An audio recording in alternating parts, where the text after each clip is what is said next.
Hi, Jules. I think we're good to go now. I've already informed them in the group, so they're saying you can start. You can go We are on. live. Yeah, but if you can share your screen now, go on. Okay. Nobody should make noise. No. All right, Let me just do a quick introduction before you go on. You can see a couple of people are here. Victor, Ibrahim, Testimony, Dewey, Chineyanwa. Welcome, guys.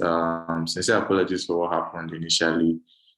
We encountered a little network challenge, so but we are live now, so no need to beat around, what happened in the past. So here we have your facilitator, your first facilitator.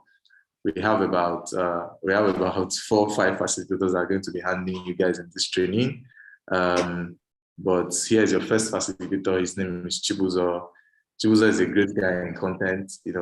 I'll share his profile with you guys in the group, and I'll add him to the group after now, so that every one of you can communicate directly with him. So, but if you're excited to be here, just give me, I don't know, holla me, say I'm excited. Just let me know if you're excited. Goes ahead, yeah. Chuzo, over to you now. Okay.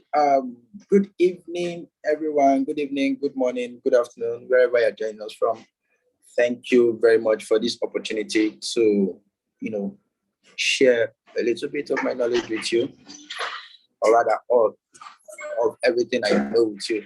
All right. So, first, I have to apologize for the whole mix-up. Right.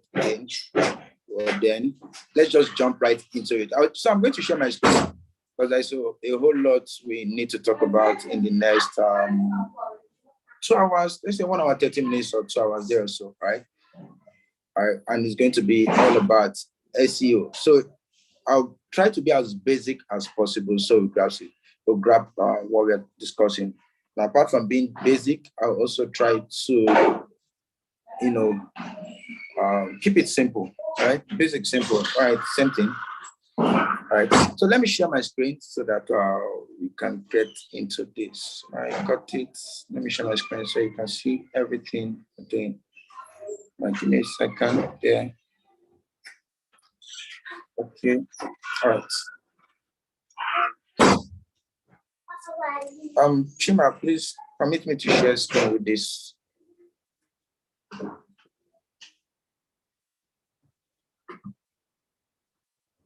Chima, are you there? Yeah. You can go ahead. Yeah.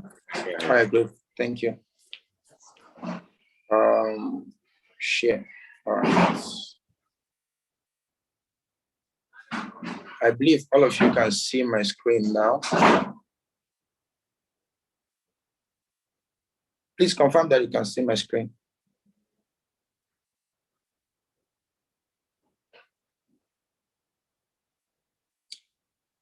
Everybody can see my screen? Yeah. So I want to be sure I can see my screen. Okay, great. So I have a little table of content here that we can work with. So it will make work very easy for us, that we can just run through the whole thing. We have SEO basics, understanding what search engine is, search console, Google Analytics, page speed, free technical analysis. You don't need all of that for writing, right? Basically, you don't need for writing because they are all technical analysis of something at the back end, something that is most likely done for you already by the website administrators. So I'll just get straight into the major things here. The major things we need to learn about is the SEO tools, how to do your research, and how to write. That's like the core things that we're looking at in this our writing. All right. So that's the core thing we're looking at in this meeting today. So first and foremost, what's SEO? All right. We hear SEO, like what's SEO? SEO is an acronym for search engine optimization. And when you talk about search engine optimization, a simple way I like to define it is every activity you do, everything you need to do to make a written content, or even an image or whatsoever, or a video to rank on the front page of Google. So whenever you make a search on Google, there's always 10 results depending on your settings, right? I have my settings to show like 20 results depending on the kind of research I'm doing. Sometimes I even show up to 40. So I just scroll down and see the best and select. But usually by default, you only see 10 results on your browser. That 10 results is out of millions of probable results that should have been shown there, right? So everything you do to make sure that your content appear among those top 10, that's what we refer to as SEO, right? Search engine optimization. That's the optimization. Okay. So, and there are some terminologies that are very, very important that you take note of when it comes to search engine optimization, right? But I'll just give you a few of them. One very and the most important of all is the word keyword, right? So it's the word keyword. Keyword is what people type into Google. Let me go over to Google, right? Keyword is what people search on Google here, all right? So there's different things that you can search for. Tomato farming, these are some recent, searches that I've done. So these are keywords. Everything you see here, they are keywords. Things that people search for on Google to find what they are looking for, all right? So today I want to use one example. This WUI-School, like Western Undergraduate Exchange, all right? That's what we are going to be using to do our lesson. If I am too fast, please let me know. I know I'm trying to cover a lot within this 1 hour, 30 minutes, but I believe you can always rewatch this video. You can slow the pace and get all the information. But if I'm too fast, just let me know. Chima, you may want to check that for me, what they are replying. All right? But either way, let me just slow it down so that everybody can follow. Those who are live. Yeah, I'll give you feedback on what's happening. So I think you can slow down a bit. In as much as 1 hour, 30 minutes, we can still do, let's say, 2 hours plus, to make up for it. Okay, great. All right. Thank you very much for that. So let me go over it. So here's a keyword that we have, WUI-School. So you hear the word keyword. Keyword is our first terminology, all right?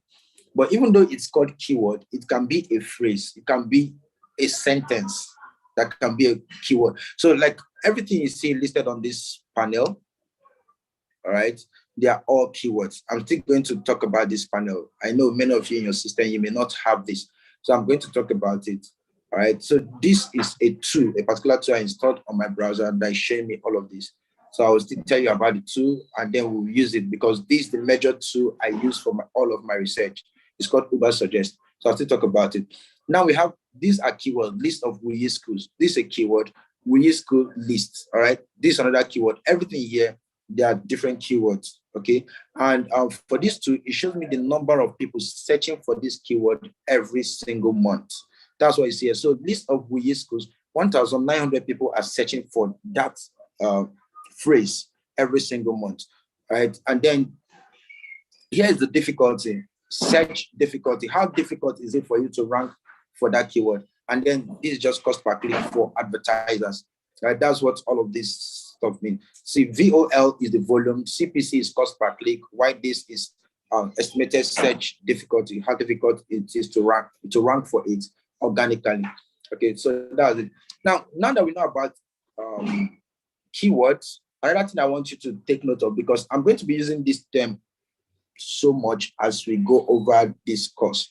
So another term I use a lot is called page authority or domain authority, right?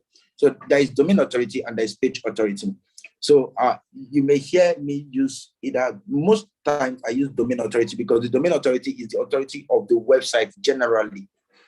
The authority of the website generally. So the authority shows how trusted this website is on the internet, all right? And is determined by the age, okay, the number of backlinks it has, all right?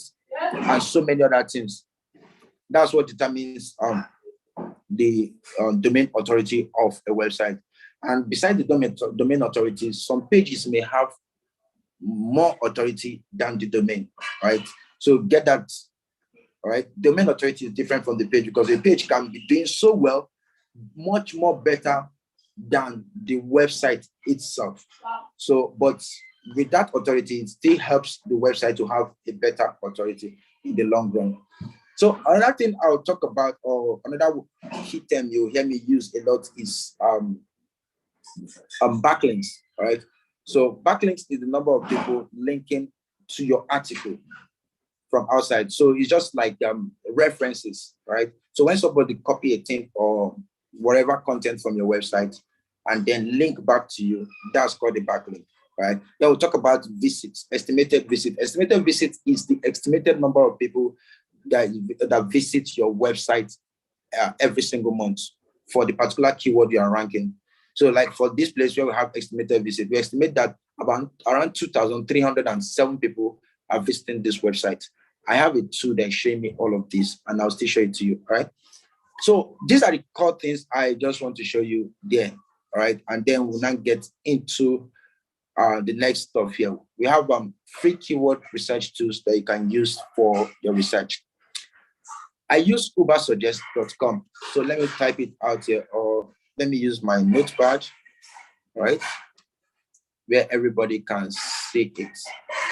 So there's this tool called Ubersuggest. Ubersuggest. I don't know if this thing is bright enough. Let me use this shit instead, okay? So yeah, I know a lot of people are complaining that they can't see your screen, that your screen is blurred. I know probably it's because of network, but it's fine. Just if you can, in any way, make it bigger or bigger in any way for people to see. But if you can't still do that, you can proceed. Yeah. All right. Let me make this big. Ubersuggest. So can you see this? If you go to ubersuggest.com, it's actually going to redirect you to app.neilpatel.com, all right? So it's the same website. Can you see that? So this is one of the SEO tools that I use for most of my research, all right? So let's leave it at ubersuggest.com. There's another one you can use. I'm just giving you key SEO tools that you can use. These are free SEO tools that I use to write all of my content. So first is ubersuggest.com. There's another one I use. It's called spyfu.com. All right. Spyfu.com is just like ubersuggest.com. But for me, the most preferred option is Ubersuggest. So I have spyfu.com in some cases. So I use SEMrush also.com. I use moz.com, and all right. There's one other tool I use. It's called answerthepublic.com. Right. Let me make this one small so it's in one line. Answerthepublic.com. I'll tell you what I do with this. I like to use it. Okay, I think I'll take this one off because I use it a lot more. So it makes sense. Ubersuggest, Answer the Public. All right, there's one I like using before, but it's no longer in existence. It's called also asked.com. So you can still just track it and wait for when they make it available again. But so far in this course, we are going to be using just these two. There are many others. There are many. There's Ahref, all right? I use Ahref too, the premium version, but these are free tools. Let me just stay with the free one. There is premium Ahref.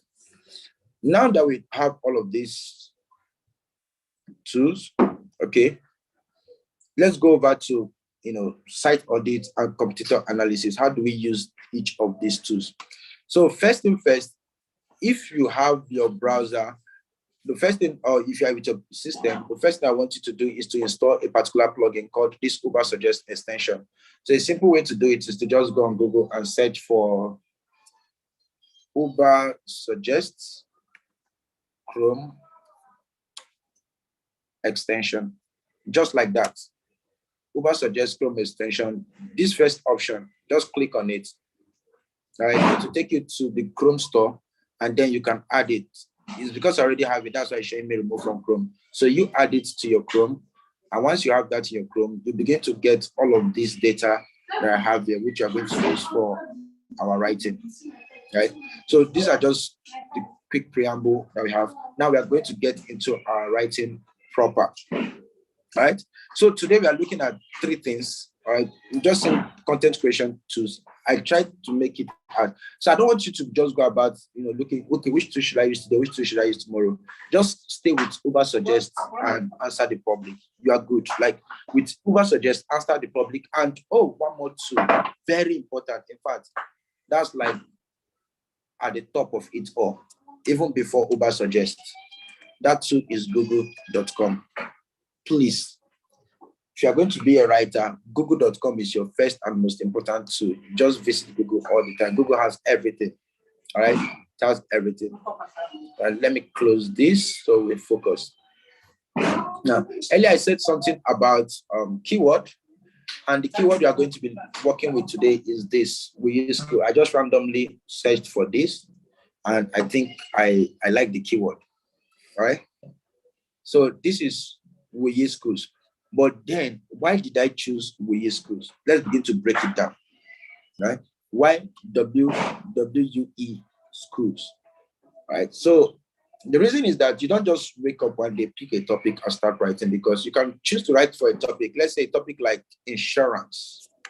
Insurance is a keyword. Right? But then in your lifetime, in 200 lifetimes to come, I don't know, let me not exaggerate, right? But to rank for this keyword will be very, very difficult, right? Ranking for this keyword called insurance will be very, very difficult for you, because we have top websites like Investopedia and, some people who their job is just insurance, ranking on it already. And Google will always give them preference over you, no matter who you are, right? Google will always give them preference because these people, they are authority in this. Nationwide Insurance is it's an insurance firm. Allstate is also an insurance firm. These people are the only people you are going to see at the top. Gecko is one of the biggest insurance firms in the US, right? And then you can see government parastatals too. Now, if you look at their domain authority, remember I said something about domain authority. Look at their domain authority; it's really, really high. So if you're it's very unlikely for you to find a new website that has this domain authority. A new website will have a domain authority of probably 1 or 0, right? At most 20, depending on the age and how much backlink you have. Okay, so you have all of these high domain authority, but you cannot outrank them. So what do? Do you just say, okay, because insurance, I can't rank for insurance, I should just forget about writing about insurance? Hell no. So what you need to do is to look for long tail keywords. So this is a short tail keyword. Short tail keywords are mostly are sometimes difficult to rank for, all right? They're sometimes difficult to rank for. I hope you can still hear me. So short tail keywords are sometimes difficult to rank for. So a better alternative is to go for long tail keywords. So how do you get those long tail keywords? That's the essence of keyword research, right? And that's why we have that topic there, keyword research 1. That's why we need to go into keyword research. And to do keyword research, you need keyword research tools. And I've given you some of the tools, okay, such as Google, all right? Google is number 1, Ubersuggest, Answer the Public, Moz, and SEMrush. All of this, all right? These are the tools that you can use for your keyword research. Now back to our keyword, WUYI Schools. This is the keyword we are going to be working with. Why did I choose WUYI Schools? So upon searching for WUYI Schools, please, that's the pronunciation, WUYI, W-U-E, schools. Right? Upon searching for it, I find some websites ranking at the top already. So we have this Western Undergraduate Exchange. So this is like the main websites that handles all the WUYI Schools, right? The domain authority is 65 and it's getting at least 6,500 visits, right? There are other articles like this one has a domain authority of 20, okay? And it's getting over 1,000 visits. There's another one, 17, domain authority of 17, and it's getting 391 visits. This one has a domain authority of 57 and about 200 visits. So like that, you just see smaller websites ranking on this first page, Okay. Now, if we look at these two also, let me move this a bit. Yeah, these are keyword two. So we have other related key phrases or keywords that we can add in our article. Things like list of WUE schools, WUE schools. So you have the volume of 1,900 and a search difficulty of 36. So, and the rest, let me see if there's any small one. Okay, the minimum there is this one with 36, but with 1,900. So what this goes to show us is that this article is easy to rank for, right? It will be easy to rank for. Usually articles that have difficulty between 0 and 35 are easy to rank for. But for me, I still move to about 40 or 50, depending on the website I'm working on, the age and the authority. The authority is important. The authority of the website is important whenever you're choosing the topic you want to write about. So for this, if I have a website with a domain authority of like 70, I don't mind writing about even this one that has a search difficulty of 62, because I expect that with my high domain authority, I can compete favorably with anybody, all right? But if I'm a new website, I want to go between 0 and 35. 0 and 35, right? My keyword is going to be such that have search difficulty between 0 and 35 and enough volume. Enough volume. Now, here's the catch. This volume here can be very, very deceitful, because you can be like, look at this one. Let me look for one that has small domain authority. Okay, like, let's say, okay, this WUE schools 2022 has a domain authority, has a search difficulty of 38.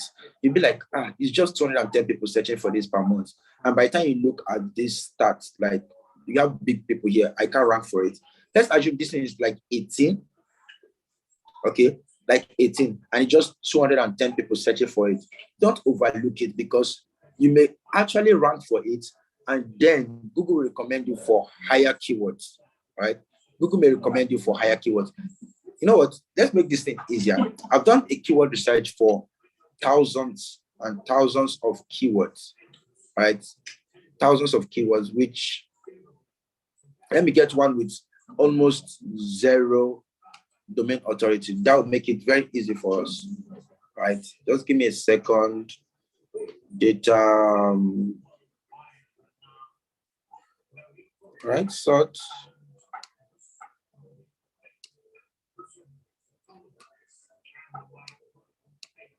Let me sort this data. Oh, sorry, data has it in search difficulty A to Z. Yeah, sort. Oh, sorry. This. This is 29. April. Down. All right. So look at this one here. High schools in Manchester. I like this one.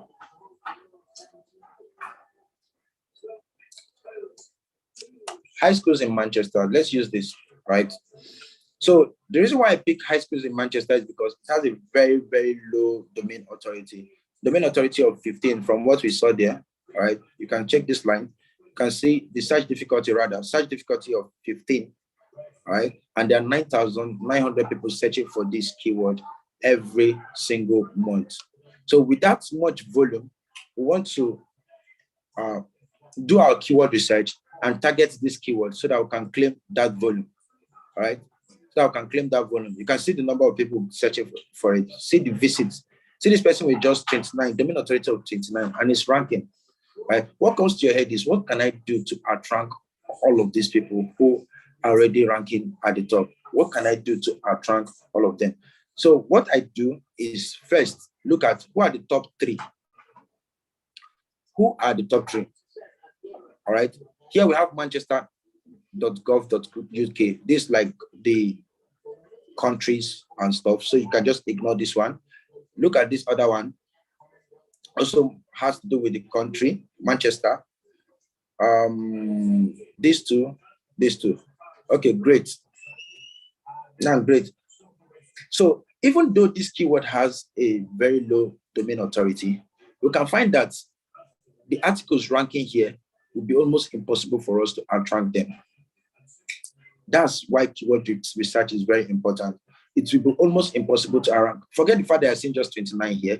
Because of the authority of this website, being that it is a school-owned website, Google will recognize the school first as an authority before you're writing about the school. Now, this is usus.com. This one has a domain authority of 92. It's a no-go area. And Wikipedia is also on the front page there. And then other websites with good authority. So I'll just go back and sit with Wuyi, even though it has a higher search difficulty, but it's much easier to outrank some articles here, like 2017. Okay, we can outrank all of those ones, outrank this and outrank that. Now, if I want to start writing my article, what am I looking for? Right? First, I look at the first article there. What did they write about that is making them to rank on that front page? What did they write about? All right. So we look at number one, we look at the number two, open it in a new tab, and look at the number three. All right. The first three articles, what did they write about? What is their structure like? Right? Their content structure, all right, and their formatting. How did they write their article? So you read their article thoroughly to know what they did. That's the first thing I do to get keywords that I can to outrank all of this article. Then the second thing is to look at which article is getting the greatest number of visits per month. So this one is number one. You want to also ask yourself, why is it getting that much? Why is it getting that much? All right. And then the third thing is the article with the least domain authority. Here we have one with 17. Where is it? Here. So this one with 17, why is it ranking at the top? So three things. The first, I said, you look at the top three articles. All right. After looking at the top three articles, you look at outliers like this one with low domain authority that are ranking among among other websites with high domain authority, like 58 and the rest, right? So that's the second. And then the third is to look at the articles that are getting the highest visits. When you check these three articles, you just know exactly what to write about and how to format your article, right? So those are three things. Now let's look at the first one, which is this article here. This article ranking number one, and it has the highest number of visits. Okay, so how did they write? So this is like their main websites. Okay, but you can still follow their structure. First, they have their title. All right. Here we have check your eligibility, check schools and degrees, meet your school requirement, apply directly to the school. Okay. So we may just revisit this as an authority website, but let's go to a website that is like a blog. So all of these are not blogs. This is a directory, right? Let's look at this one. Great. Now this is a blog post written July 15, 2022. Right? This is a blog post. How this guy structured, and this is the outlier we even have here, the one with domain authority of 17. Let's look at what he did. He has a brief introduction, all right, that includes his keyword in the very first sentence. Best Wuyi schools in 2022. I saw this best Wuyi schools in 2022 somewhere on the site. Where is it? Wuyi schools 2022. Now you can see that I've not even checked that website before showing you that even if you want to make something like this your main keyword, it's great because it will bring you to the top, and then you can now share in the volume for other keywords, right? Other related keywords. Now let's go back to it. So he has this keyword, Wuyi schools in 2022 and how they work right at the top. A very short introduction. This is perfect. And then we can look at the table of content to now see the other things. So he makes a list of all of the schools. How many of them? 20. Then final thoughts. Let's go to final thoughts. And that's all.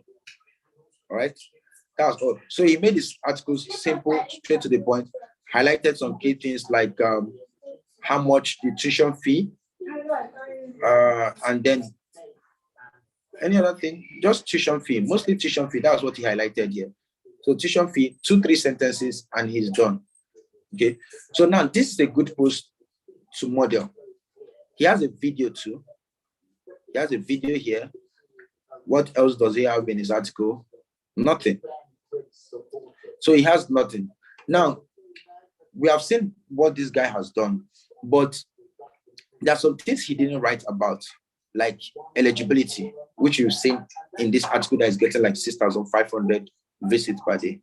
Eligibility is missing.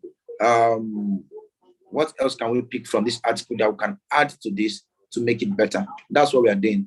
Every article you are writing on the internet is an attempt to make what somebody's previous work better, right? You're contributing to knowledge. You're a problem solver. You're providing solution. And if you're going to provide solution, right, you have to provide more than enough value, more value than what already exists on the internet. So these are the things you already see on the internet. So how do we add value to it? That's what we are thinking about. Now, this guy mostly focused on just giving us the meaning of Western undergraduate exchange, which is the WUWI, all right, the WUWI schools.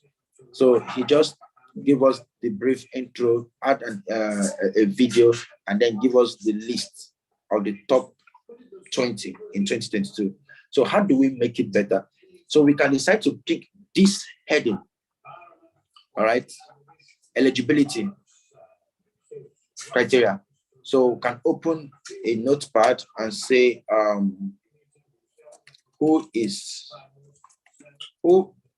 this is cap log, who is eligible for the WUWI school? Okay. Who is eligible to apply to WUWI schools? So who is eligible to apply to WUWI schools? That can be a question that we can ask, right? So we can also look at around Google. So Google will help us with some questions that we can answer in our article. So what does WUWI stand for in college? So that's the meaning here. The guy already did that in his article, meaning of WUWI schools and how they work. So let's go back to Google. You can see other question. Is UW a WUWI school? Like this, asking for individual schools, right? If you click here, you'll see more questions will pop up. People also ask, if you click any of them, more questions will pop out for you. So what is the GPA for WUWI? We can use this, right? I already have something like that when we said eligibility. All right, so what's the GPA? So we can look at other questions here. Does Texas get in-state tuition in Oklahoma? Is it too late to apply for WUWI? So what states are part of this different? Let's click on this and see if we can get more questions. How much is out-of-state tuition for Colorado? So this is taking us out. All right, what colleges have reciprocity with Washington? Let's go down to the bottom and see other things we can get. All right, there's not much of information we can get here. So a better place to go to now will be peoplealsoask.com. No, sorry, Answer the Public. Answerthepublic.com. So right here, we'll put our keyword, which is WE schools.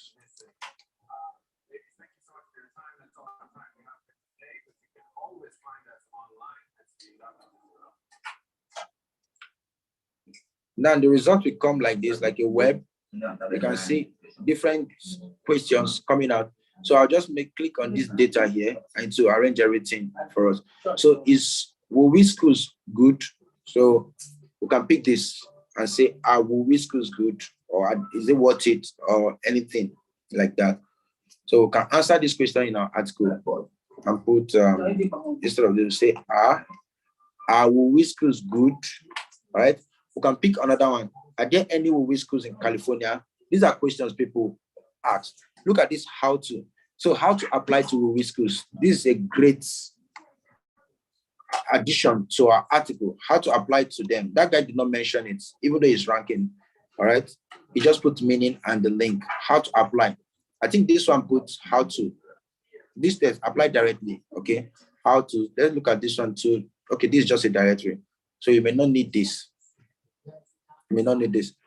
Now we've seen how to apply to WeWin schools. So what schools are part of the WeWin program, which is same thing as the list of schools. What schools are WeWin schools? You know, the questions here are mostly the same.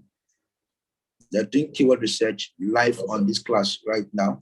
And then we'll just try to use the information we get to develop a content outline. Then that outline is what we are going to now use to write our article. Okay, so there's not much difference here. There's not much information or much things. Okay, so see that question here, who is eligible for WeWin? All right, so it's the same thing we have here. Who is eligible to apply to WeWin schools? All right, so these are some additions that we can add to our article to make it richer than what this guy already has. So far so good. This is the only guy that we can compete with, because you know he has a low domain authority of 17. So even if I'm just starting my website today and decide to write about this best WeWin schools, I can do that because you know I assume that this guy is still within my range. So he's getting 391 visits per month. Let's see the articles, the keyword that is driving traffic to him. Okay, so WeWin schools,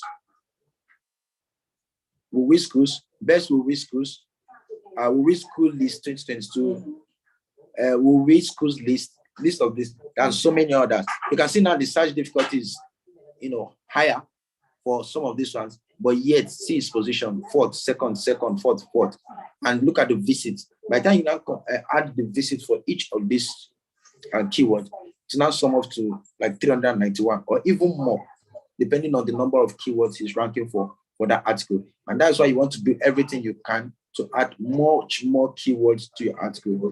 And to add more keywords to your article, you have to do all of this keyword research, all right, to get related key phrases that you can add to your article. Things like eligibility, things like a GPA, things like whether the school is good for you or not, things like whether the school is available in certain locations, like we saw here.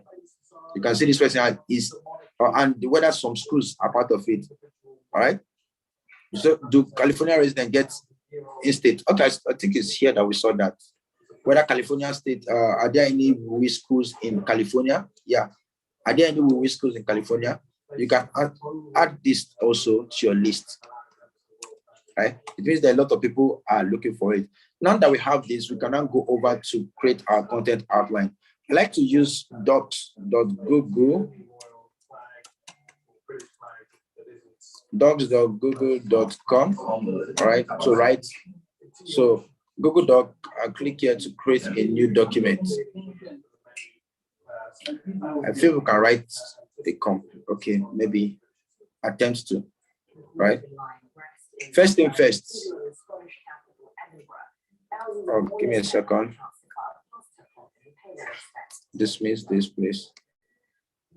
So first thing first, I want to write our title, our keyword, all right? You want to keep your keyword somewhere so that you always remember it, which is WeWin schools, right? You can decide to add 2023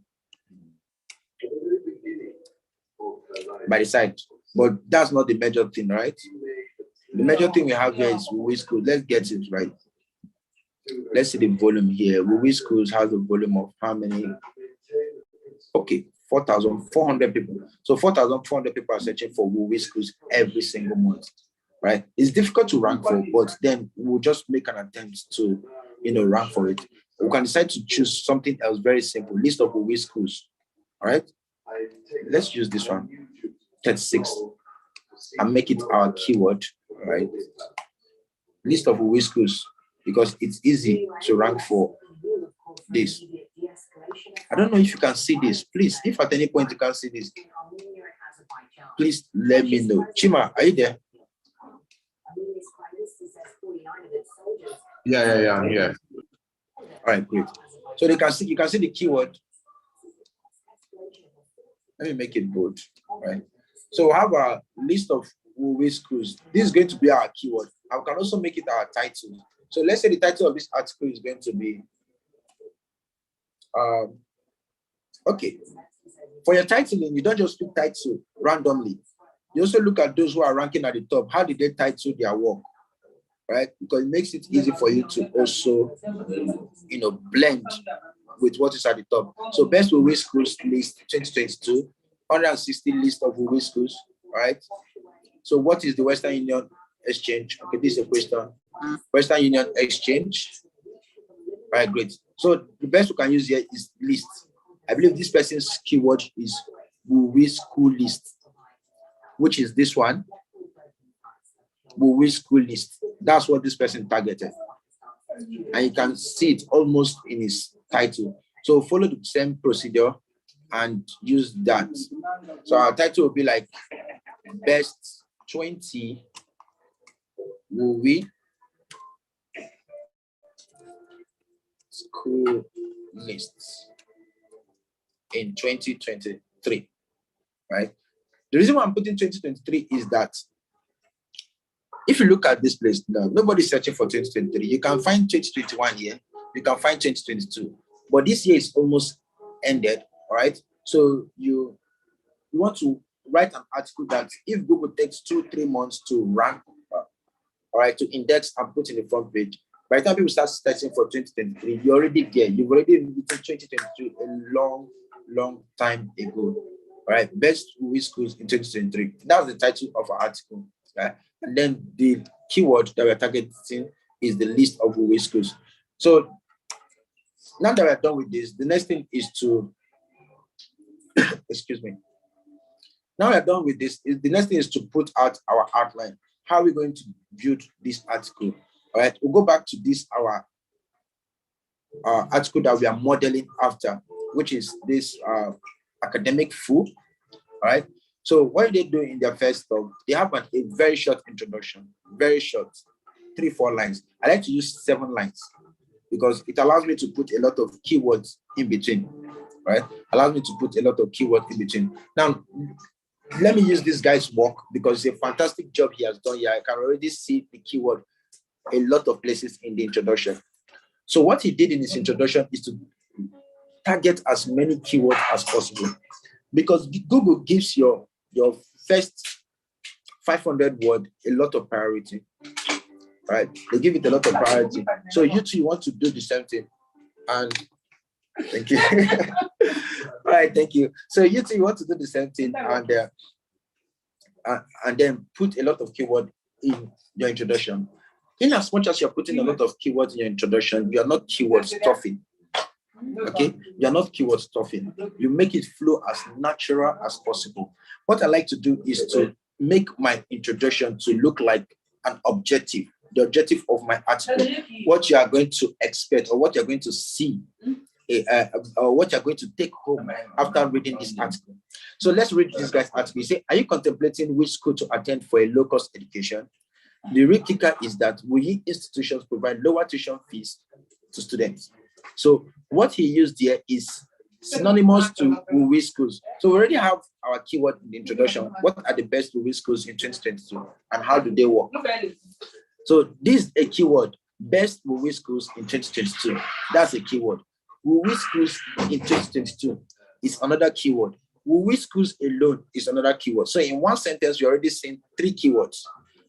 Same thing when you come to this place. You can see, let's say, so WUYI schools 2022 is here as one keyword.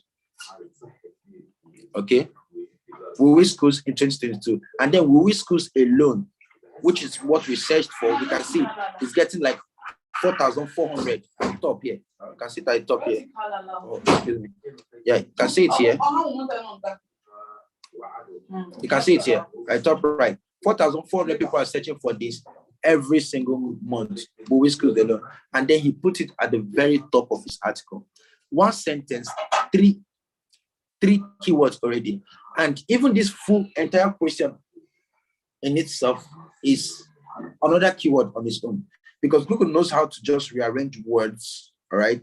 Rearrange words to form a sentence, because this is just an algorithm, a bot reading through your content to index it. So they'll know that, oh, this content is about WUWI schools. All right.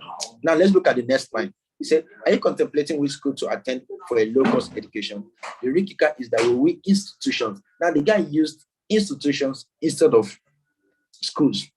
You in your own, you may want to use something like colleges too, all right? Because Google still see it as synonym. Because some people prefer to use colleges, WUWI colleges, all right, or WUWI universities. So all of these things are synonymous to WUWI schools. So it's good to just use a different variation, several variations of the keyword, so you don't keyword stop.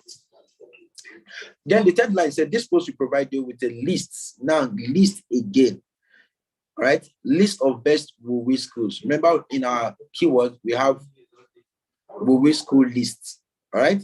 List of WUWI schools. It's still the same school, the same thing, because Google knows how to just pick the right word as long as it's in that sentence.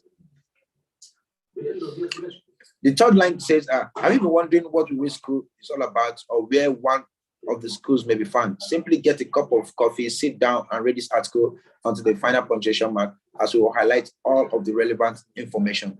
Now he tells you what to expect in this article, all right? So let's analyze this article a bit. First, it starts by asking a question, which obviously that's why we are here. We want to know the WUWI school to attend, like cheap school, because WUWI schools are low-cost schools, actually, right? They are low-cost schools, which is also another keyword, low-cost schools to attend. A good option would be WUWI schools, all right? So he mentions that to us, which is obviously why we are here. And then this school provides a list of WUWI schools, which is another obvious reason why we are here. Now we want to do the same thing in our own introduction. Let's okay, let me write just right. So okay. I like to use questions. Well, let me mention that. I like to use question in my very, very first sentence, right? The reason is that it's very easy to capture your keyword in just when you ask questions. There are other ways to present it, but I just prefer to use questions because it's easy to put your keyword in that first sentence. You want your keyword to be at the very first, at the very top, the very first paragraph. So this person to write in a way that I will also write. I like using one sentence per paragraph so that there's a lot of white spaces to read. So see white spaces everywhere, right? It makes it easy for you to read through this article. Okay, now let's go on. Here I'll be like, are you looking for the best WUWI schools to attend in 2023? Okay, so what I've just done here is, give me a second. Hello, Chima.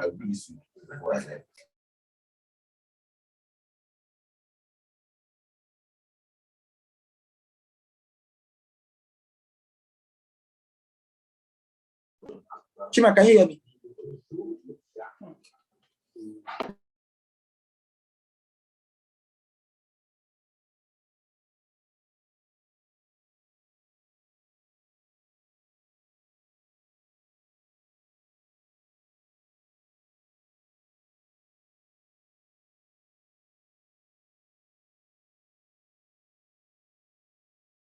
Hi, Chibuzo. We can't see us. We can't see you again. We can only see your screen.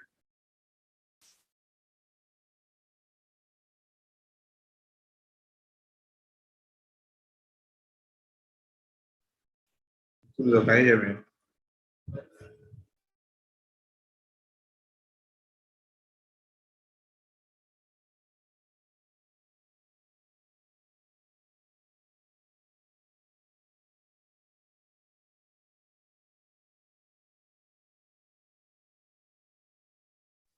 Hi, Chibuzo. Can you hear me?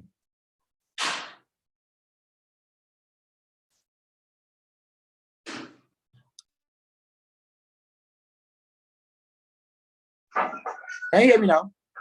Yeah, I can hear you. I can hear you. You've been live since. You could just see your screen. You scrolling. Oh, Yeah. oh my goodness. All right, all right. Let me just go on. Okay, okay. Ouch. Man, the visuals on YouTube is really, really terrible. Is it just me? Yes. So a lot of people have been complaining that they're having serious issues. Oh, But I noticed something. If you change your screen quality to 720p, you'll be able to, the screen becomes clearer. So you can just go on. I think we'll explore Zoom in our next all class right. so that we'll see which one works. Wow, wow. This is really, really blurry. Okay, let me just go back to it. All right. So what we are doing now is to write a brief introduction for this our article here. All right. Want to that's too much. And some people are saying it's too tiny. Gosh. Let me see. That's too much. 24. I don't know if they can see this now.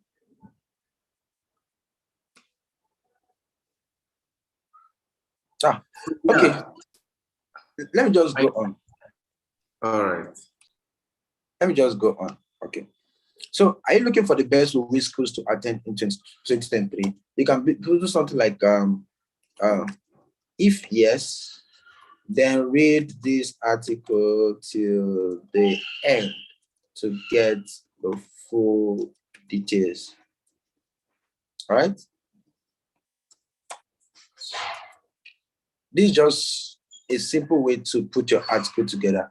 So now what I've just done in the first sentence is to add as many keywords as possible first. Okay, let me add a list. All right. So are you looking for a list of the best WoWi schools to attend in 2023? So here, list of WoWi schools is one keyword. Best WoWi schools is another keyword. WoWi schools in 2023 is a fourth keyword. Best WoWi schools in 2023 is another keyword. List of WoWi schools in 2023 is another keyword. So just the one sentence, you can have as many keywords as possible. So don't always be don't be so stiff. You want to make sure it's arranged the exact way the keyword you are being given is. No, you don't want to just be that stiff. Right? I can have WoWi at the beginning of my sentence and then schools at the end, or university or college at the end, but Google will still see it as list of WoWi schools. Let me show you an example. So this is list of WoWi schools. All right, I'll copy this, go on Google, all right, and then search for it. Let me show you something. Now, let me try to zoom this so it's clearer to everybody. I believe this is easier to see. Let me bring this to the center. I believe this is well zoomed. Okay, great. Now, this is our search results on Google for this word, list of WoWi schools. Now, one thing I see with most writers is when you give them list of WoWi schools, everywhere in their article, they want to make sure that list of WoWi schools is together. But that's not how Google read your article. Now, you can look at this, for instance. So this is just a snippet from this website, wiche.edu. All right, this is just a snippet. And what we have there is search among hundreds of undergraduate degrees offered at WoWi, rate of 150% of residents. ... Click here for a downloadable list. Now let me remove these highlights. Now you see that Google highlighted WoWi, highlighted list.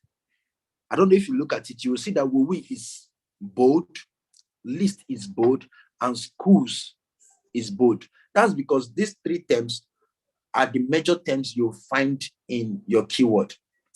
Google sees off A, D, all right? All of those articles, Google just sees them as not necessary. Things like who are you, how to, off, Google does not see them as, major things in your keyword, right? So they can just keep it and just show you the major things that are important to your keyword, which is the the list, and the schools. Let's look at another result, right? So look at this one, very interesting.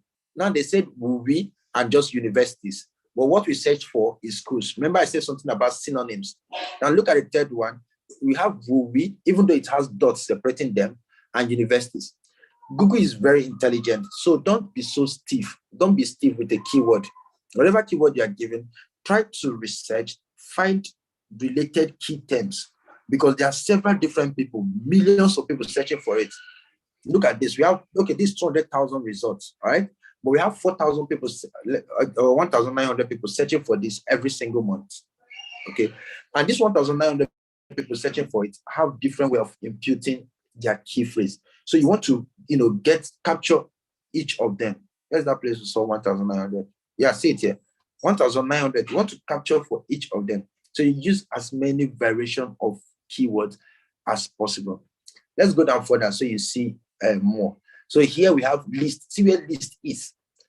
Far away of the best WUWI schools. See where WUWI schools is, like after of the best. Okay, Google just pick what is important and get. See this one, WUWI school list. Even though the list came after WUWI, but what we search for is list of WUWI schools. So get that right. Don't keyword stuff. Just spread your article. Write naturally, as if you're talking to somebody. I like writing to one person, and usually I have this 4-year-old in my mind. And 4-year-olds are usually very, very curious. So they ask a lot of questions. That's why if you notice, during my keyword research, I was just looking for questions, possible questions I can answer. So once you answer a lot of questions in your work, you will be able to, provide much more value. Great. Now, this is my introduction. I'm not done with the introduction, but I'm just giving you a hint of what my introduction may be like. Now, I'll bring in everything I got from my keyword research. Now, these are going to serve as heading 2 tags, right? So there are different heading levels when you are writing. There is H1, H2, H3. You can see it there. Look at this normal text. When you click here, you see title tag, which is like the title of your article. Then and the same thing as heading 1. Usually I like putting heading 1. Heading 1 is the title tag for website. Then you have heading 2, you have heading 3, and there are several other ones, heading 4, heading 5, up to heading 6. But mostly you'll be working with 2 and 3, right? Especially if you're writing a list. A list will have 2 and 3. This person here has used only heading 2 and 3. And if you see the arrangement of his table of content, you will notice the ones that are heading 2s and the ones that are heading 3. Heading 2s are these ones that are out, all right, 1 and 2. Then these other ones are heading 3s, and then you have another heading 2s. Okay, like that. Give me a second. Sorry. Okay, so back to our work. Now we use everything we got from our keyword research to form headings in our article so that we add more value to the reader. Besides just reading an introduction, the meaning of WUWI schools, and then the list of the schools. What other value can we add? We can see images, video, right? We need to copy this, so we can put highlights in our work that we need to add video somewhere, right? Video. Then another major question that will come to your mind is, how do I arrange this article? Where do I put which one? Remember, if you are going to outline a process, it must follow a chronological order. So you don't just juxtapose and say, okay, since I want all of this to be in the article, I'll just put it there. No. So you have an introduction. After your introduction, what next? You have to answer, what is this school all about? Okay. So what is WUWI school? Just like what this person has here. But we want to, okay, this is meaning of WUWI schools and how they work. So we can put, what are WUWI schools and how do they work? Right? We are saying the same thing, but in different ways. Let me put that, okay? Let me put that here. What are WUWI schools and how do they work? Why am I putting my headings in question format? The reason is because of this Google voice search. Google have been given so much priority to voice search, and with the introduction of different voice-enabled devices, people are now very lazy. They don't have time to type things. Somebody like me, I mostly just say, hey Siri, do this for me, and Siri just does it for me very easily. Or I say, hey Google, and Google just does what I want it to do. Or I say, hey Cortana, for HP. If I am an HP user, you can just say, hey Cortana, open Chrome. Cortana will just open Chrome for you. A very lazy way to do things, all right? So voice search is becoming a thing. And usually when people are communicating with all of these robots, what they put their key phrases or their search terms in form of questions, okay? So you want to capture all of that. Like when I say, what are WUWI schools? How do I ask it? I don't just say, hey Siri, WUWI schools. Siri will just search generally for anywhere it says WUWI schools. But if I say, hey Siri, what are WUWI schools? Siri knows exactly what to search for me. Other people use Alexa, Google, and all of those search-enabled devices. But you want to optimize for that. Now, when you have a question, what should follow should be the exact answer to that question. Please, there's no time for fluffs. There's no time for flaws. The latest algorithm update that Google did, they give more priority to value. What value are you giving? Besides the number of words, some writers just write 5,000 words of nothing. And then somebody that has like 1,200 words will just be outranking. Be like, but have so much information. No, the thing is because your article is full of flaws and you're confusing the algorithm, right? And people don't have time, even readers too, they don't have so much time to start scanning your work to see, okay, what you have done and what you have not done. So you want to give them the meat, go straight to the point and provide value. So what I will risk is, if I have a question like this, I just copy it and search on Google. Okay? I told you Google is one of our best too. Right? To get what it means. You're not copying anything on Google. What you are doing on Google is to understand. You want to understand what that term is because you are writing in your own words. You understand a concept before putting it in your own article. Every article you write, seek to provide value. And besides providing value, be able to put yourself in that position where you're able to defend what you've written. Not just because you're writing to submit volume. No, be in that position to defend what you have written. So that even if they wake you 1 month from now, 2 months from now, you can say, okay, WUWI school is this. And not just some random copy and paste. All right? So if you're going to read this article, usually I read a lot. So I most like, even when I started this article, you saw me reading it. Okay, I read a lot because I want to understand the concept. Why is this person ranking? What did they write about? So you go straight to the point. WUWI stands for, I just like this article so much.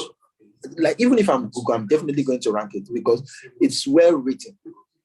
It's well written. The only thing we are going to use to outrank this person is to look for content gap.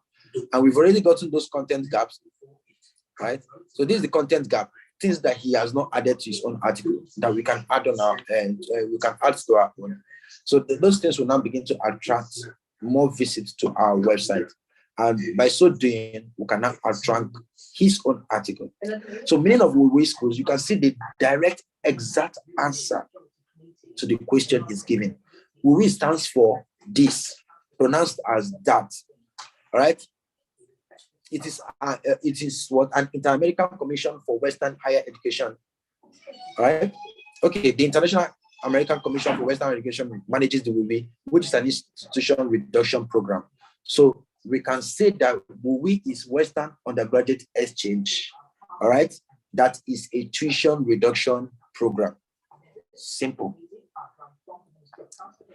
This tuition reduction program now makes sense because of what we have here in his introduction, okay, which could attend for low cost. So begin to understand that WUWI is a low cost education. So definitely you want to see it in your definition as well. Now, after defining this, you can now write all of your fluffs that you want to write. But this first paragraph immediately after your heading, please give it so much priority. Okay. Now back to our work. So assume that here we have our answer to this question. Answer first, plus a little bit of fluff. Of fluffs, all right? Just a little fluff, all right? But it should not be more than 7 lines. Keep it to 7 lines. The reason why I like saying 7 lines is because, structure. You don't want to write a whole long, like if you are reading a book and then one chapter is just looking too long. A book that first chapter it has maybe 5 pages, second chapter 6 pages, and then you go to the 4th or 5th chapter, you're not seeing like 20 pages. It becomes discouraging to you, all right? Be like, when will I get to another chapter? And that's the same way you should look at your work. Each of these headings is a new chapter within your blog post, a new chapter. So you want to get them to that chapter really, really fast, all right? Keep it very short, maximum 7 sentences, 7 short sentences, sentences that are less than 20 words, and you're good. Okay, keep it short, less than 20 words. Keep it simple. Avoid using a lot of grammar. Avoid using a lot of grammar, all right? And then always go straight to the point. So for our work here, I can't finish this introduction because, I'm not going to write the full article here, but okay, maybe I should finish the introduction because it's very important. The introduction is an important part of your article. I'm going to finish the introduction, but let me finish on that and then we'll get to it. In my own writing, I like to write the introduction last. For some people, introduction is the first thing. I like to write the introduction last because even though you have done your keyword research and you found, let me change all my heading to a different color so that we don't confuse ourselves here. All right, good. So I believe we can see all of this as blue. Okay.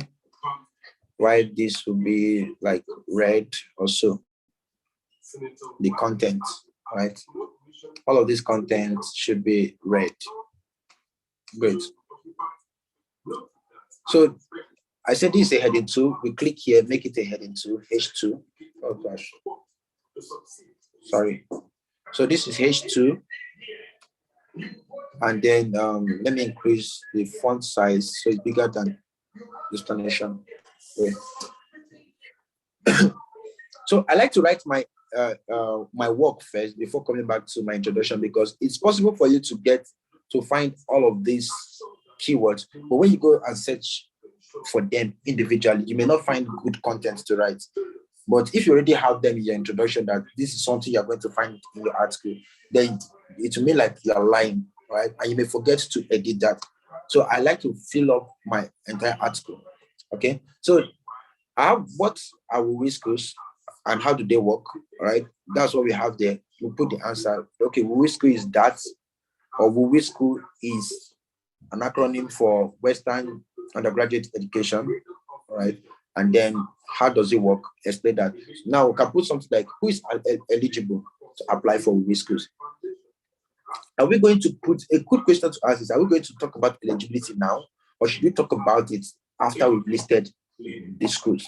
Okay, so it's in your discretion to make that choice. Okay, now for this, I'm going to allow you to be here. So what are WooWee schools and how do they work? Because in the process of talking about how they work, I may talk about eligibility, that this school is for so kind of people or that kind of people.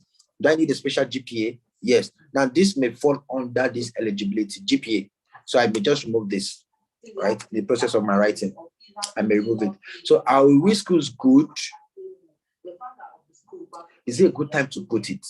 For me, it's a no. I can put this like an FAQ somewhere after my list of schools, right?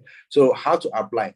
Now this how to apply is same as what we have above, where we say how do they work, all right? So I can put it up here. in case I just want to make it a different heading. And then are there WWE schools in California? So this can come as an FAQ much later. Now I know my headings. Let me use it to create my introduction.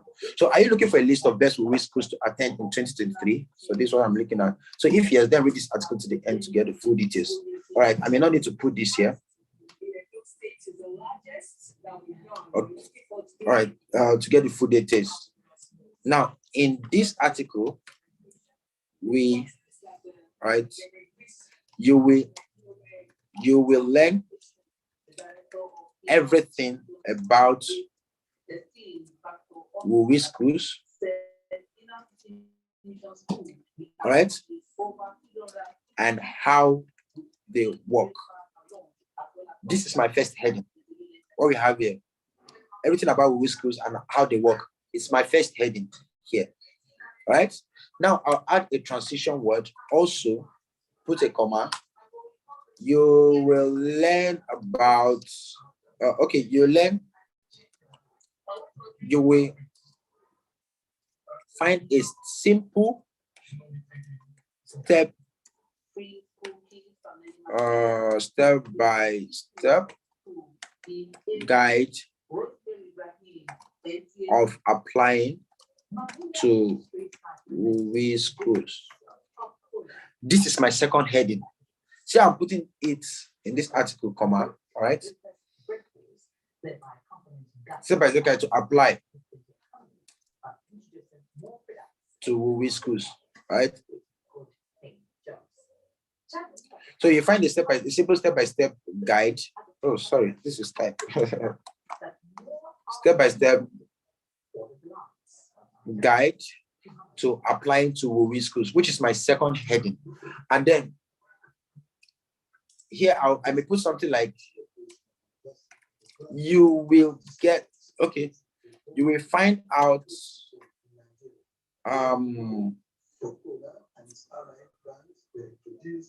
where is that? Okay, we've done 1, 2. You will find out who is eligible for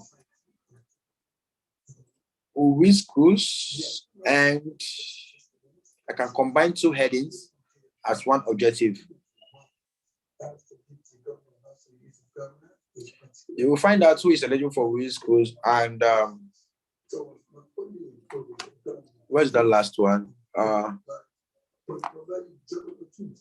Okay, you find out whether WWE schools, let me remove this, WWE schools are good for you, all right, and who is eligible to apply. Right? So this is 1, 2, 3, 4, 5 sentences in my introduction. Are you looking for a list of the best WWE schools to attend in 2023? If yes, then read this article to the end to get full details. In this article, you will learn everything about WWE schools and how they work. You'll find out whether WWE schools are good for you and who is eligible to apply. And for the application, you'll find it simple. Okay, sorry. Also, you'll find a simple step-by-step guide to applying to WWE schools. I think this sentence here should come before the other one, so it's easy to move around, all right? So in this article, you learn everything about WWE schools and how they work. You will find out whether WWE schools are good for you and who is eligible to apply, all right? Also, you will find a simple step-by-step guide to applying to this school. I may want to remove this, all right? So let me put something like, in addition, instead of this. In addition, you will get a list of the top 20 WWE schools. Okay, I already have a list at the top. That's my first sentence. Okay, so let me just remove that so it's not. repetitive. So you will find out whether WUI schools are good for you and who is eligible to apply. Also, you will find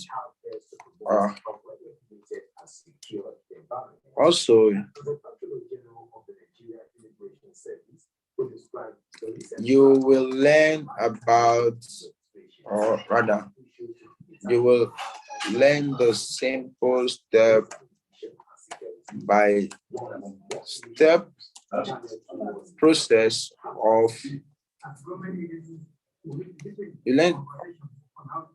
applying to WUI schools and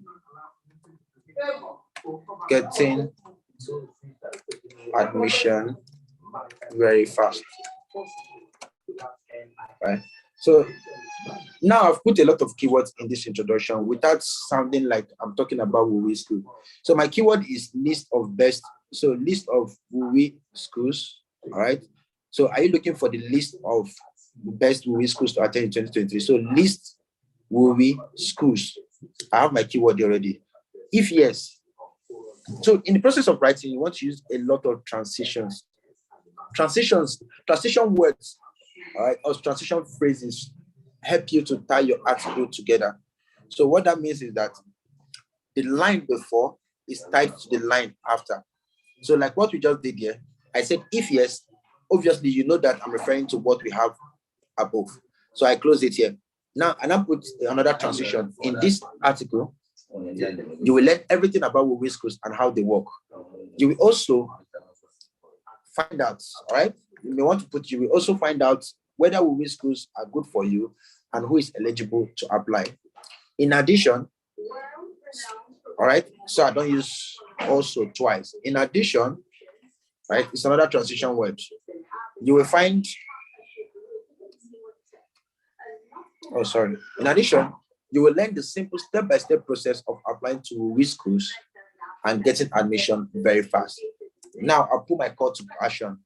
If this already sounds interesting to you,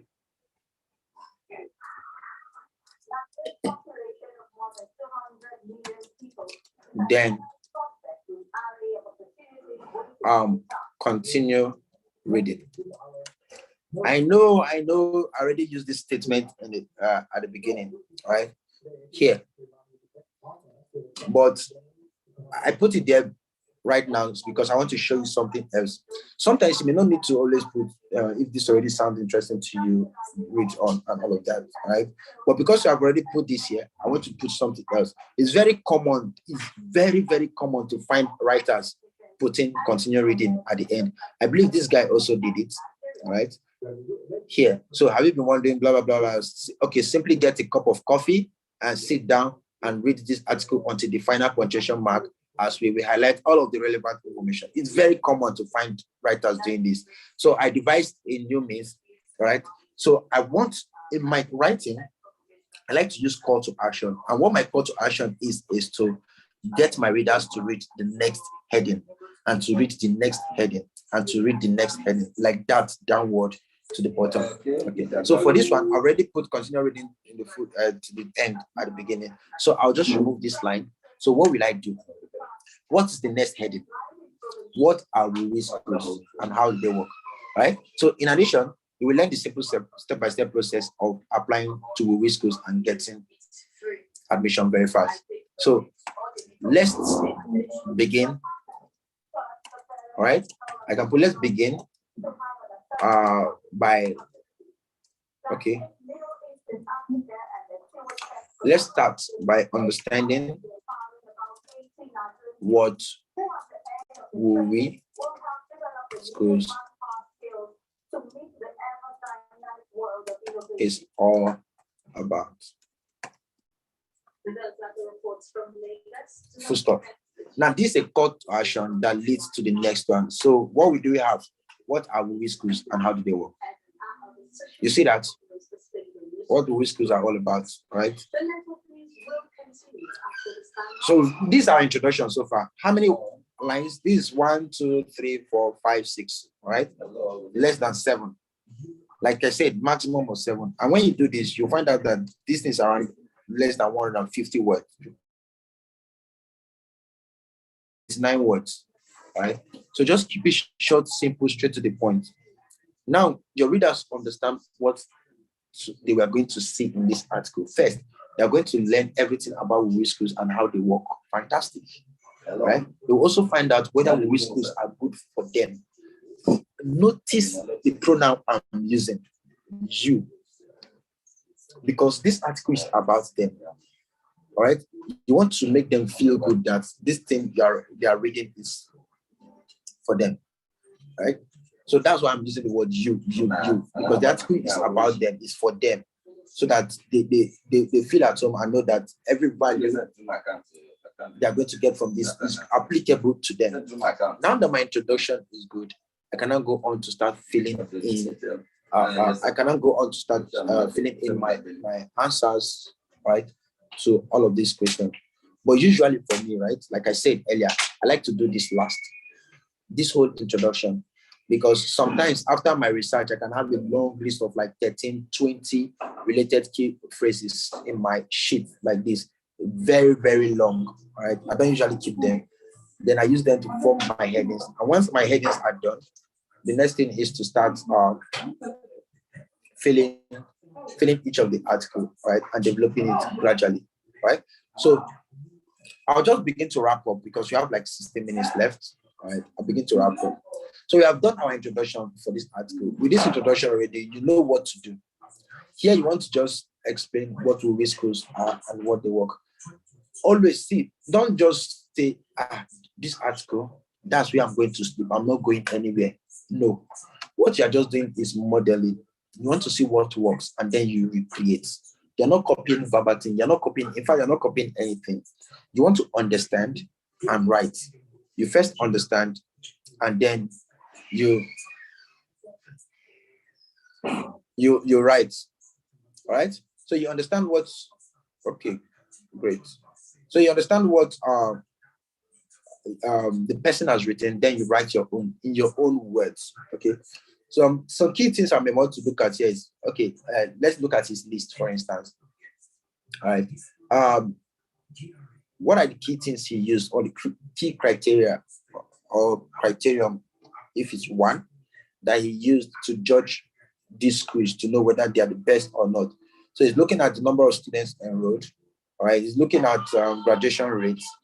He's looking at the tuition fee, because tuition fee is very important because these are low-cost schools. Okay, see 100% acceptance rates. Right. What else? He's looking at number of students enrolled.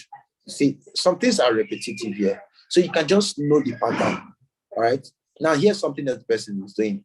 He's looking at the year of establishment: January 27, March 1886. All right. This 89. So you create your own format. What are the key things I want to put? Don't try to write everything. Just look at what's important. For this person, very smart, he just used when the school was established. All right. What kind of school is it? So this school is a public research university. All right. And then we have here he said the Church of Jesus Christ of Latter-day Saints established, blah, blah, blah. Who established it? Weber State Academy was established in this, blah, blah, blah state. It's a higher education institution. So he's telling us the kind of institution.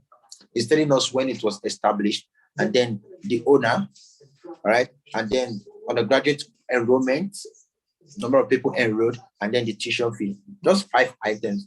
And if you now see how he presents it in like 4 or 5 lines, he's done. 4 or 5 lines he's done explaining each school. Because you may just get carried away when you just, okay, let me go aside for University of Miami. What's University of Miami talking about? Then when you go there to check, you see a lot of information. Then you now see one section is looking bigger than the other section. No, that's not how it's supposed to be. You have to create a pattern and follow it that way. See how the spacing between each of them is looking almost similar.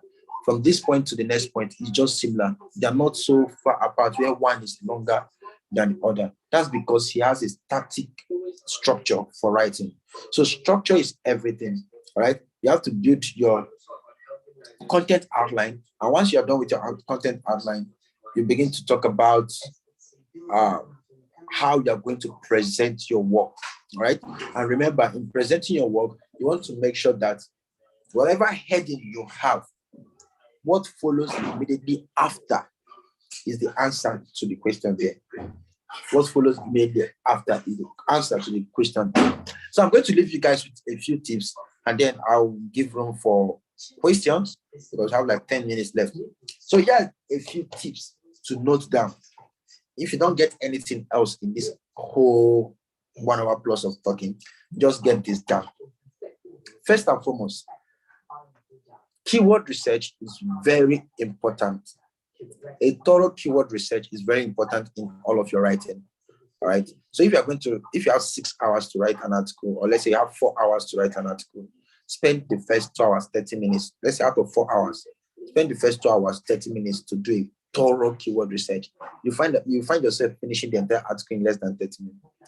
Right. Look at just this. I'm discussing with you, and I've already written my introduction. Once my introduction, I already know what I'm writing. I know what to expect, right?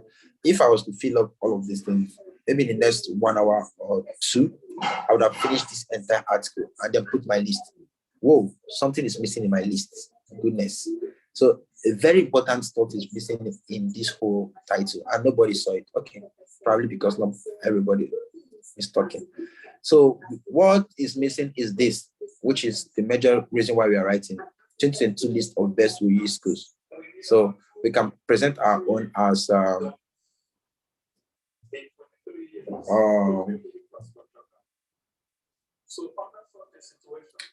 so we can put it here as as a question. What are the best, or what are the best WUI schools in 2023? I can put in brackets complete lists. All right, so that I have my lists in the title. So I can put this question here. You get it?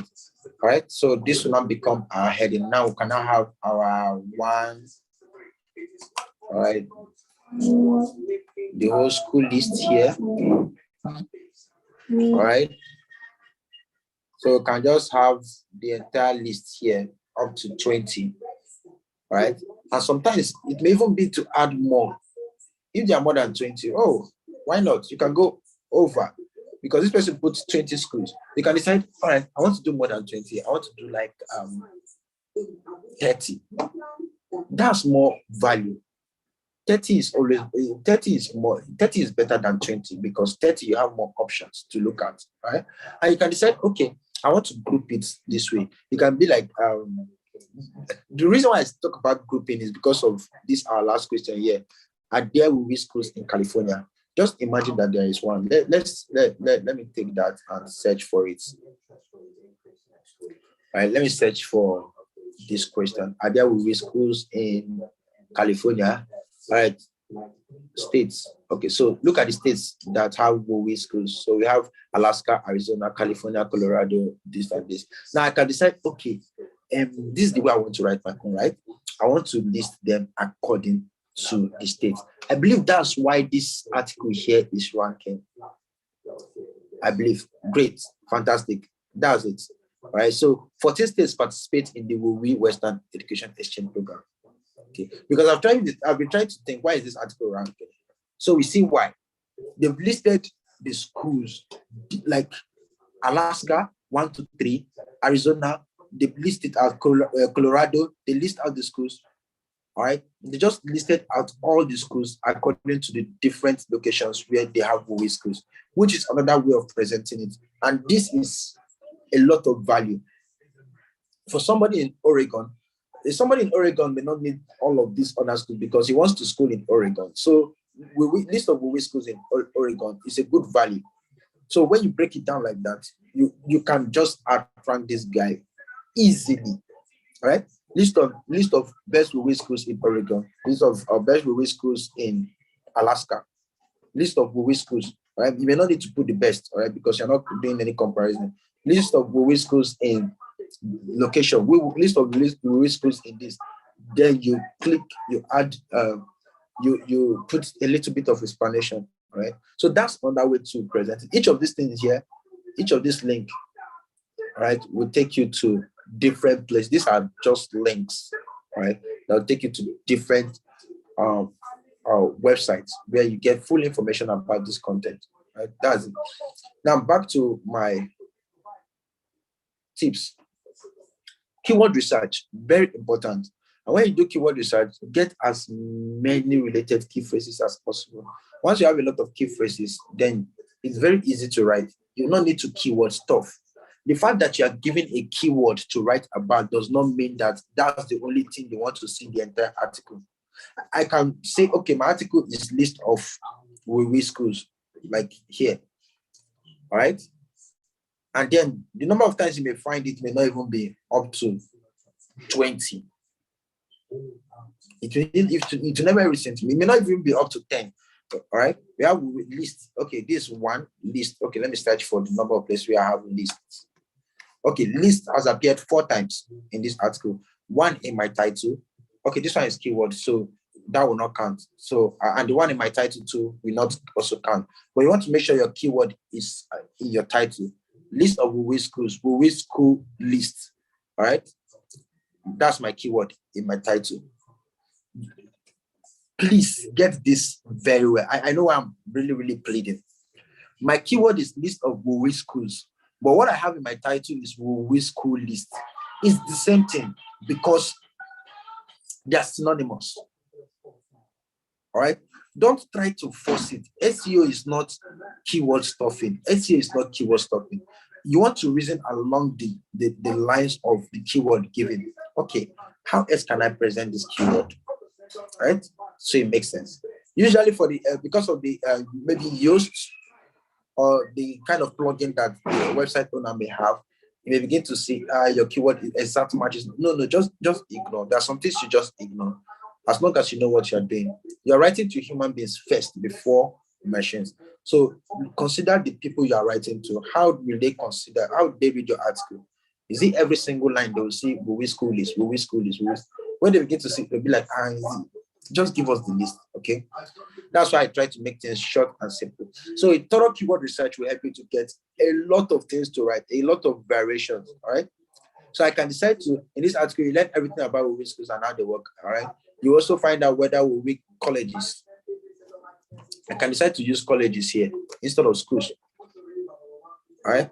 I can decide to come other places. So let's start by understanding what WoW schools are, because this one has to be WoW schools because it leads us to something else. I can come somewhere else later in my work and use universities, WoW universities. I can put somewhere else WoW institutions. They are all saying the same thing. So I just want you to understand that all of those things will be a product of thorough keyword research. Now, once you're done with a thorough keyword research, another tip I need you to have in mind is to write a very strong introduction. A strong introduction will help you to put a lot of keywords in the first 150 words, all right? 150 to 500 words, all right, of your article. That already gives the Google bots, there are crawlers, there are web spiders, there are bots that go from website to website to understand the content of the website. So when they look at your first 500 words, they'll be like, oh, okay, this guy is talking about WoW schools. All right, let's index it among other schools in this WoW school. So that way you can easily rank, right? So we've talked about doing a thorough keyword research. We've talked about writing a strong introduction. One more thing we need to do is to write in short sentences, simple and short. A good standard is to keep your sentences below 20 words. As long as your sentences are below 20 words, you are good. And keep it short and simple. Avoid too much grammar. Assume, just pretend like you're writing to a 4-year-old. I know this 4-year-old child is just learning things, does not really have a large vocabulary. So you just try to keep your things as simple as possible, simple and sweet, all right? So simple, short sentences. If a sentence is going to be too long, please break it apart and write it in 2 different sentences or even 3. Right? Keep it short and simple. Now, another thing you should use a lot in your article are transition words. Use a lot of transition words. Transition words you can just search on Google. Make Google your best friend. Like, search on Google for transition word. I have a list of transition words. I think there's a link to I can't find it now. It's a link, just a link. When I get it, I may just share it with you guys. I'll find a way to get it across to you guys.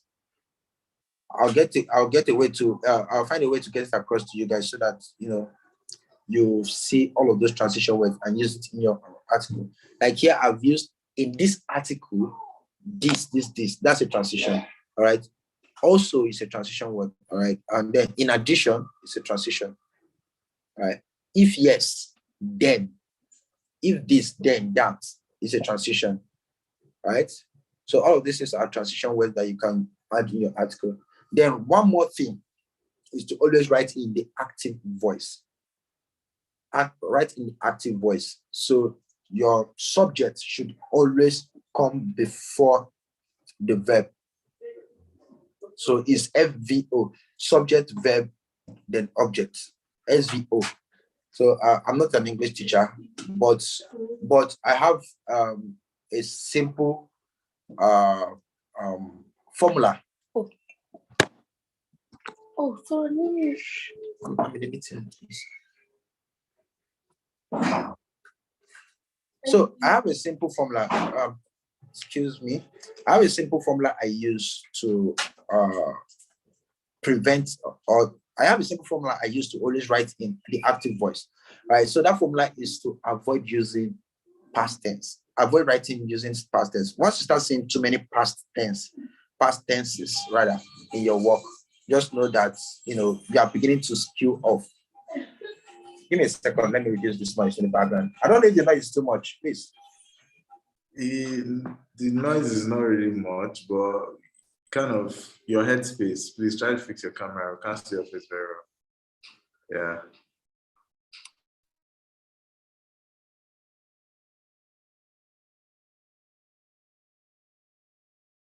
Tima, you're saying something? Yeah, I was saying you should try to fix your headspace. So guys, if you have a question, I don't know if you guys can hear me. Okay, you start dropping. If you have a question, let's time to drop your questions. We'll soon be rounding. In the next 10 minutes, we should be done. So if you have a question, if you're still live, you can drop your question. But like I promised, to make up for the time lost, I'm going to be adding your facilitator to the group so that you can ask questions directly for a time frame though. Yeah, so Chibuzo, you can go ahead. If there are any questions, I'll read them out for you. Yeah. All right, thank you very much. Don't bother yourself. I'll read them out if there are questions. You can just go ahead. Okay. All right. So if you have any question, please just drop it out. I'm already done. What I'm just giving is the final tips. So I've talked about being thorough in your keyword research and then writing a very strong introduction. Right. So once you have a good introduction, you're good to go. And then the next is to write using short sentences, simple short sentences. A simple hack is to write below 20 words. If it's getting more than 20 words, try to just break it apart. But there are some sentences that, look, no matter what you do, that sentence will only make sense when it's above 20 words. All right? So, Chibu, sorry, I think I'm going to cut you here. Someone asked, what is a flux? I don't know if you can, retrieve. Oh, flux. Okay. Flux. Sorry, a bit of fluff. All right, so this fluff is just all of this, your grammar that you want to add, further explanation. Okay, let me use further explanation instead of fluff. All right, further explanation that you are just trying to buttress the point you've already made. All right, further explanation. Let me use further explanation instead of, right? But so, it's not like the explanation. What? Someone else asked. So let me just call out the first three questions I'm seeing here that are very important. So you can just address them, and while others drop their questions. So someone else said, how do you paragraph the article? Azuike says, can people without PC still use the tools for content research? So you can just answer these three questions. I didn't get that last question. Can people without PC, people that are not using PC, like computer, laptop, they still use those tools for content research? Okay, great. So I'll answer. This three then. Okay, the first question. So somebody asked about paragraph, right? So every work you see here, if you notice, I'm putting, I use a sentence in each line. Every of my sentences appear in each line. So in SEO content writing, I usually don't consider our normal formal writing. You don't consider your normal formal writing in the office. What you are considering is your reader, because you want to make it very easy for them to skim through your work and get the value that they are looking for. So how do you do that? You want to create a lot of white spaces for them. And then you want to create a lot of white spaces for them so that they can read through carefully. So each sentence here forms a new paragraph. Each sentence here is a new paragraph. That's what we have here. Each sentence here is a new paragraph. And then for the next question, all right. Next question. They said, can people without PC still use these tools for content research? I don't know if you see the Chibuzo. So I'll be taking the questions three, right? Can you hear me? Yeah, I can hear you, Chibuzo. Can you hear me? Okay, I missed one about the content research. Yes, can people without PC, someone using a phone. If you're using a phone, you can't get all of this data that we have on the side. Where are those things? All of this. Oh, let me shrink this. Oh my goodness. All of this data that appear on the side, you can't get it if you are using a mobile phone. But you can go to the website itself and they give you a free trial for maybe, I think, 24 searches a day. What do you call it? Ubersuggest will give you like 40 searches a day. All right. Or you can pay for the premium. It's around $120 for lifetime payments. So you can use the premium version instead. So someone else asked,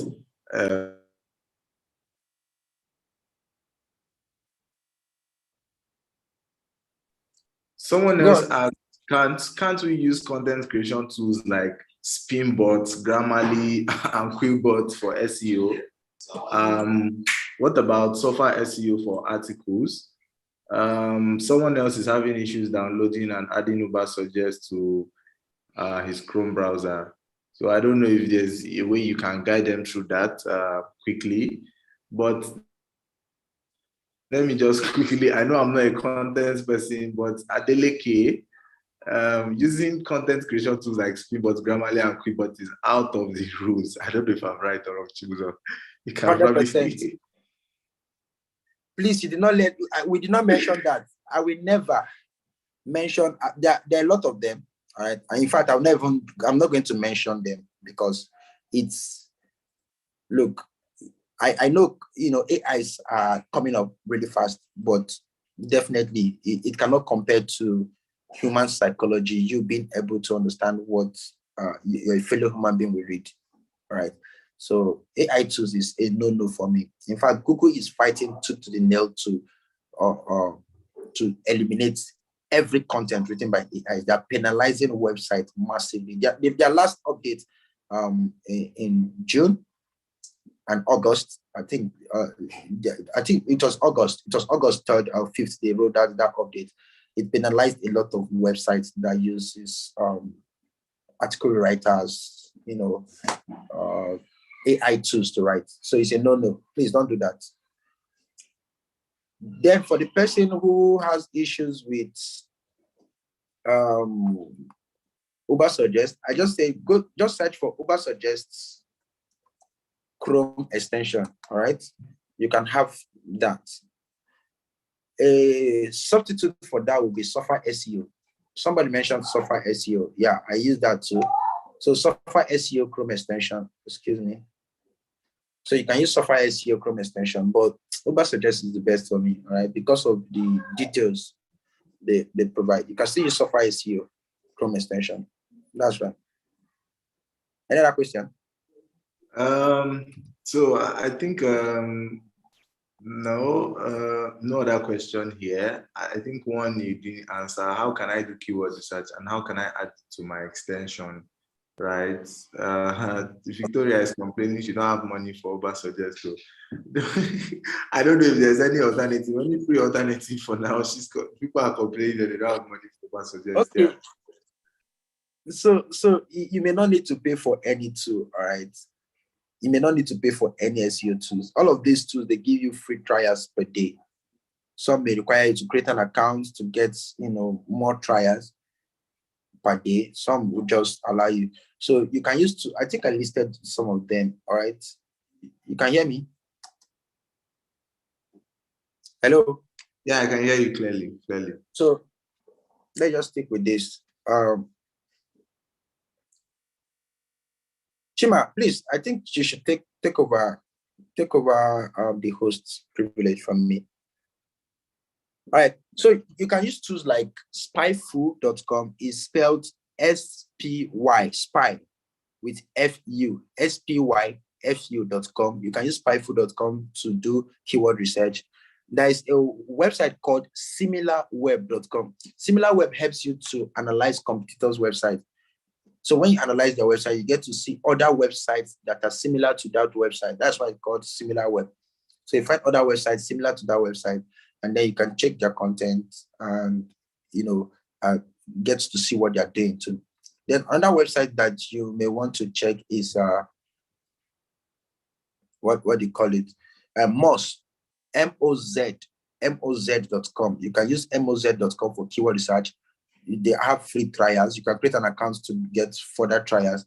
Then you can use SEMrush, SEMRUSH.com, SEMrush. So call it SEMrush.com. They have free trials. Then Uber Suggest has free trials up to 40 searches per day. You can also use that. There are many others. Okay, all of these tools. Once you just search on Google for keyword research tools, you see plenty. There's keyword.io, right? There's Google. You can even use Google Planner for your keyword research. All of these things, they will help you to get a list of keywords that you can actually rank for. Hello? Yeah, I can hear you. So I'm trying to just get one of the last questions. Someone said, I saw a dollar sign on one of the articles you were browsing. For schools, do they make money from these articles? Yes. But I think you're going to answer that question. Yeah. So you can go ahead and answer the. Okay, yeah. So those dollar signs you see there, I think is where you have CPC, right? Cost per click. Yeah. So those are estimates given by Google, because all of this keyword research is if you're going to rank for this keyword, if you're going to create an advert using that keyword, that's what Google is telling you.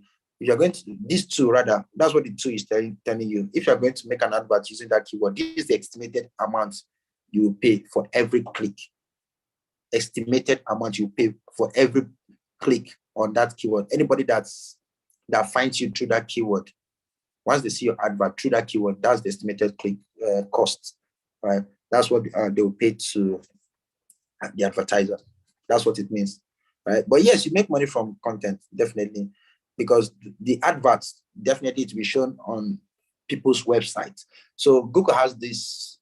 It's one of the monetization strategy for many website owners, right? It's called they have like AdSense, Google AdSense. They have Propeller Ads. They have Ezoic. That hundreds of advertisers out there. So what they do is to allow publishers are website owners, all right? They'll tell publishers will be like, okay, look, hey, advertiser, you can show some of your adverts on my website because I have a lot of people who visit my website.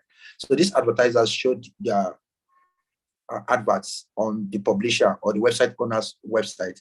And then when their visitors or their readers come to read and see those adverts and then click, right? The advertisers pay the publishers or this website owners some fraction of the money paid to them to show that adverts on the website. So that's just how it works. I hope that's clear. Yes. So, Victoria, please, how did you get Google to show you estimated visits, the domain authority, etc.? I think that will be the last question we'll take. After that, any other question you want to ask, you can meet Chibuzo in the group. I'm going to add him in the group. And when I add him, I'll let you guys know. You can now ask him your questions directly, right?